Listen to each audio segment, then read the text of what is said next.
Ia raumati ko te Māori tonu tērā kei raro e putu ana I ngā tatauranga torome. Ko ia I pua wai mai ai te karapu kau hauora o Ngāti Porou kia whaia he rongo wā. I whai atu a Raniera Harrison I tēnei o ngā karapu kau hauora Māori tuatahi o te motu.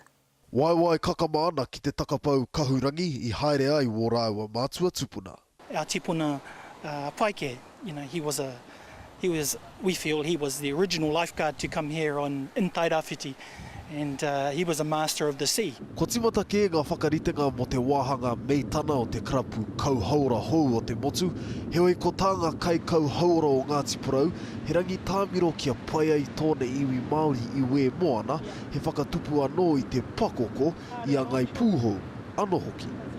We're aiming to have 20 new qualified lifeguards and to do our patrols. So our patrol starts on the 10th of January in Wharekaihika and to do the patrols in Ruatoria and just to build that safety up.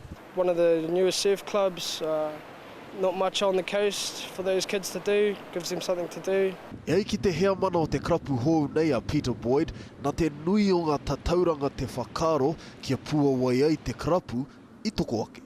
We're predominantly targeting our Māori whānau because you and I, as we know, our drowning statistics are too high. So we just see this as a promotion safety thing for our people. He karapu Māori tonu rā tēnei a e ngana ana te katoa mai ia pūhou ki a pēpere kou ki te kōrero Māori.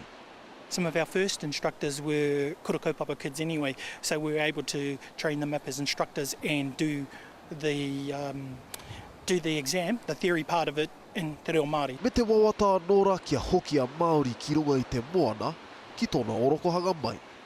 If you think culturally, you know, our stories come from the moana, our tipuna paike, our waka and everything. The language, I guess, the arts come from the moana.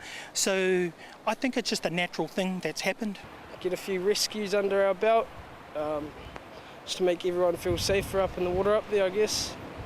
Yeah. Kia haumaru ai te Māori I tēnei wahanga o te tau. Raniera Harrison, Te Karere.